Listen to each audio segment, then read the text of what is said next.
Assalamualaikum warahmatullahi wabarakatuh.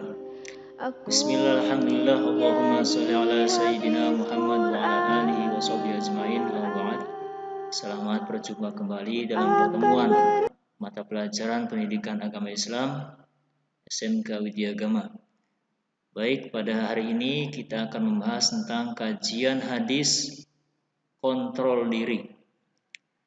Bismillahirrahmanirrahim. Kita simak hadisnya. An Abi Hurairah radhiyallahu anhu, anin Nabi sallallahu alaihi wasallam qala, laisa asy-syadidu bis-sur'ati, innamasy syadidu alladzi yamliku nafsahu 'indal ghadabi. Rawahul Bukhari wa Muslim. An, dari Abi Hurairah, sahabat Abu Hurairah, radhiyallahu, semoga Allah meridhoi, anhu, kepada Abu Hurairah, anin Nabi, dari Nabi Muhammad sallallahu, semoga Allah memberi rahmat, alaihi, kepada Nabi Muhammad, wasallama, dan semoga Allah memberikan keselamatan kepadanya. Qala, Nabi bersabda, laisa syadidu, bukanlah dikatakan orang kuat, bisur'ati, yang senantiasa menang dalam berkelahi.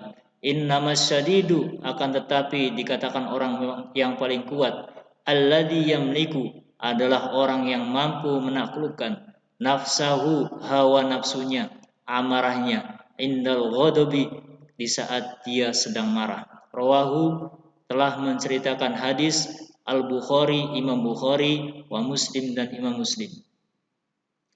Itu tadi hadis tentang kontrol diri.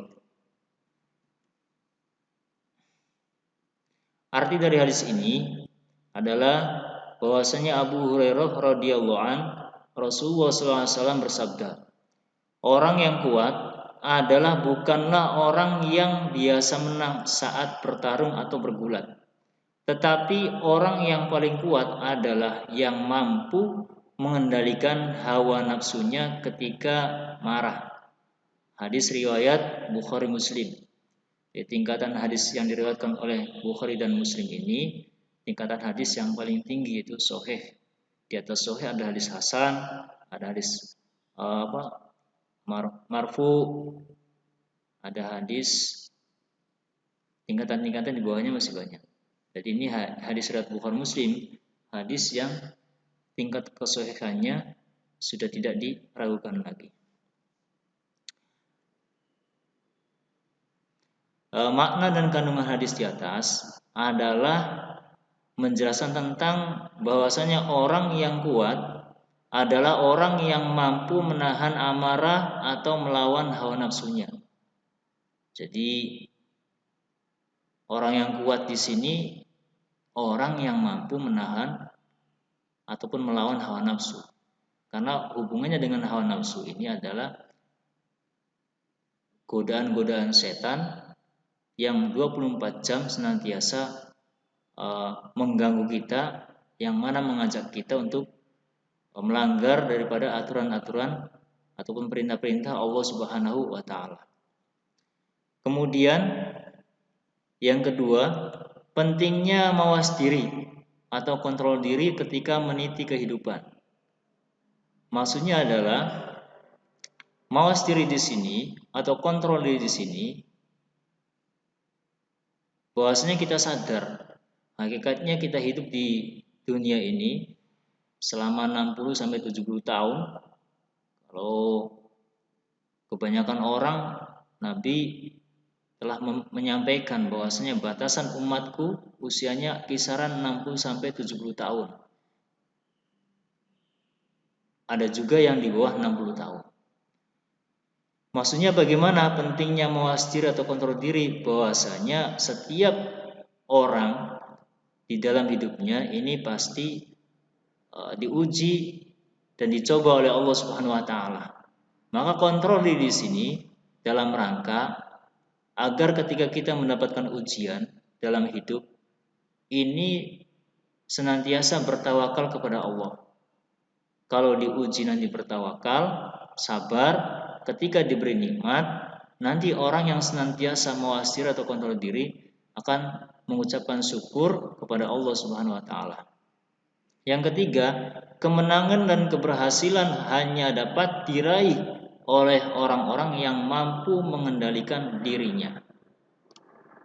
Bahkan kalau di dalam kitab Hikam yang pengarangnya Syekh Ibnu Athaillah As-Sakandari itu, di sana dijelaskan penjelasan tentang orang yang cerdas. Orang yang cerdas di situ Syekh Ibnu Athaillah As-Sakandari mengutip hadis Nabi, al-kaisu mandana nafsahu wa amila lima ba'dahu ail ba'da maut.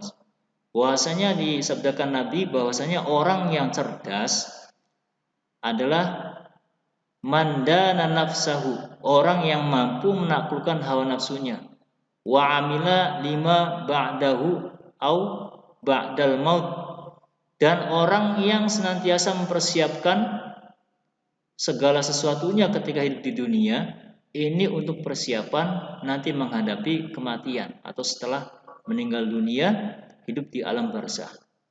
Ini yang dimaksud dengan al-kayyis, orang yang cerdas. Kemudian di dunia ini hanya ada dua jalan. Satu, jalan kebenaran. Jalan kebenaran ini adalah jalan petunjuk dari Allah Subhanahu wa taala. Yang kedua, jalan hawa nafsu. Artinya jalan hawa nafsu ini diri kita senantiasa tidak mengindahkan aturan-aturan atau perintah-perintah agama, akan tetapi senantiasa mengikuti apa kata hawa nafsunya. Diingat, kalau kita sudah mengikuti hawa nafsu, berarti jalan yang diprakarsai oleh setan dan nafsu yang terhujam di dalam diri masing-masing. Artinya mengikuti hawa nafsu ini sama saja kita itu dengan mengikuti ajakan-ajakan setan. Karena antara nafsu dan jalan kebenaran ini sangat bertentangan. Kecuali nafsu yang sudah mampu kita taklukkan, senantiasa kita introspeksi diri, kontrol diri tadi, tujuannya adalah dalam rangka menghandle, menata hawa nafsu sekiranya bisa kita arahkan kepada jalan petunjuk dari Allah Subhanahu wa taala. Jadi ada dua jalan saja. Kalau kita tidak berada di jalan pertama, berarti ada di jalan kedua.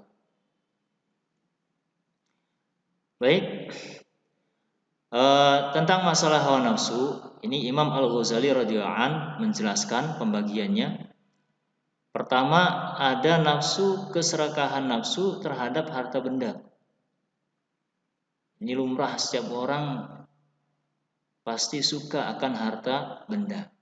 Akan tetapi kalau kita tidak manage ataupun kita tidak atur sesuai dengan perintah syariat agama, maka harta benda yang kita kumpulkan ini bisa menjadi pemberat atau penghalang kita nanti di akhirat mendapatkan ridho dari Allah Subhanahu wa taala. Hisabnya nanti bisa berat.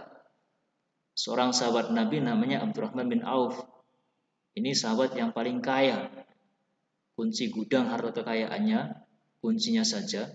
Ini kalau dibawa dengan kereta kuda, dengan gerobak, ini bisa 7 gerobak. 7 gerobak itu kuncinya saja. Yang mana satu kunci ini untuk satu gudang. Yang mana satu gudang ini isinya harta kekayaan. Bayangkan berapa itu banyaknya. Disampaikan oleh Nabi Wahab Abdurrahman bin Auf, engkau nanti sahabat saya yang masuk ke surga paling belakang. Jaraknya 500 tahun daripada teman-temanmu. Loh, kenapa Nabi? Karena kamu hisabnya lama, harta benda-mu banyak. Ini. Seperti itu kira-kira. Tapi tetap Abdurrahman bin Auf ini sahabat Nabi yang sudah dapat jaminan masuk surga. Maksudnya bagaimana saya ceritakan? Risaunya beliau ketika mendengar orang yang banyak hartanya, hisabnya itu lebih lama dibanding orang-orang yang sedikit. Beliau ini merasa sumpah, merasa bingung, khawatir nanti jangan-jangan bisa masuk ataupun terseret ke neraka gara-gara harta bendanya. Ini maka penangkalnya adalah dengan bersyukur apabila menjadi orang kaya. Alhamdulillah. atau jika mempunyai kedudukan. Sadar, sabar, ucapkan syukur bahwa semuanya adalah titipan dari Allah dan dapat dimanfaatkan untuk kepentingan orang banyak. Kedudukan jabatan yang mana ini memberikan manfaat untuk kepentingan orang banyak. Jangan sampai jabatan kedudukan yang malah memberikan madorot, bahaya bagi orang lain. Nauzubillah min dzalik. Kemudian ada dua nafsu amarah yang membutuhkan hati. Orang yang dikuasai marah, senantiasa suka marah dan marah, ini bisa menyebabkan qaswatul qalb, kerasnya hati. Ketika hati sudah keras, maka hati akan buta. Maka menurut Imam Al-Ghazali, penangkalnya ketika kita dihinggapi marah, ini penangkalnya adalah sabar saat marah, ditahan. Sabar saat dizolimi orang lain.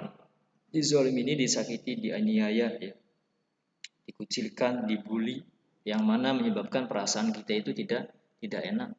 Ini kuncinya adalah sabar. Karena hakikatnya waktu itu kita lagi dihinggapi nafsu amarah. Karena dibully kita bisa marah, bisa memunculkan sifat-sifat negatif lainnya.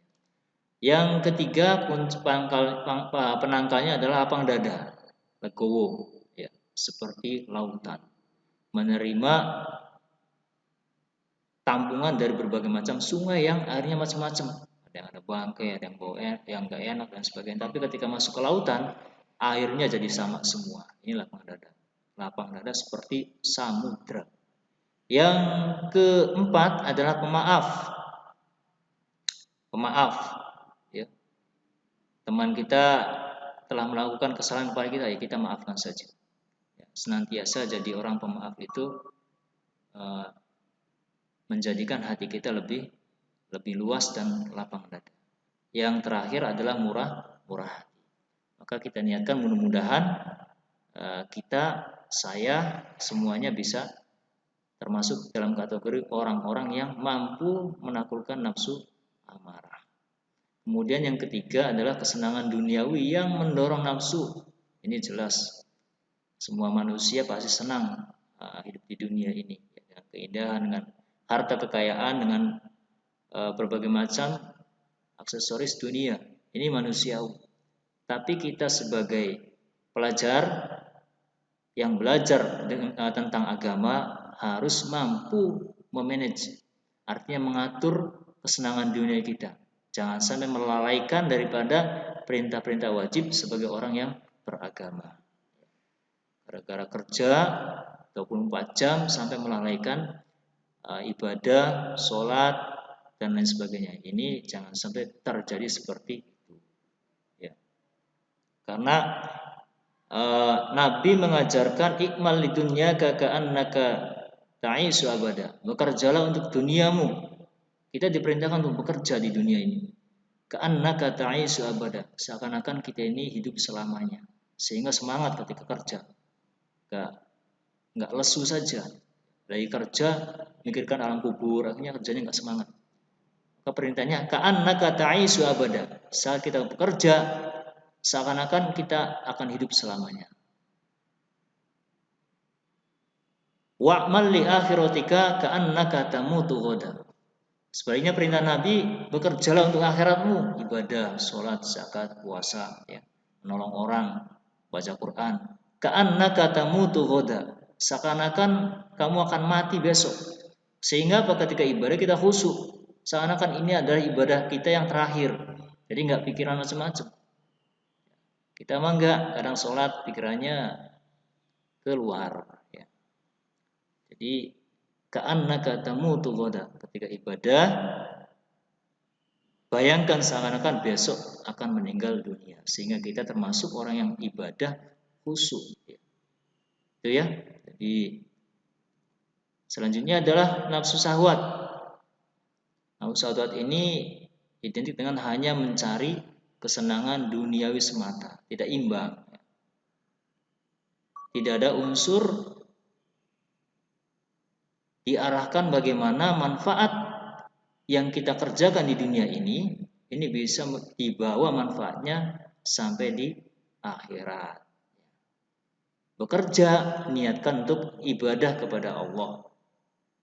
Sehingga apa? Bekerjanya sifatnya duniawi, tetapi karena kita niatkan untuk beribadah, ya supaya belajar lancar, supaya orang tua senang, niatkan untuk beribadah, maka pekerjaan yang sifatnya duniawi karena diimbangi dengan niat ibadah, maka nilai pahalanya nanti bisa kita bawa ketika menghadap Allah Subhanahu wa taala. Kemudian itu ya mungkin yang bisa saya sampaikan, mudah-mudahan bermanfaat. Terima kasih. Sekian, assalamualaikum warahmatullahi wabarakatuh.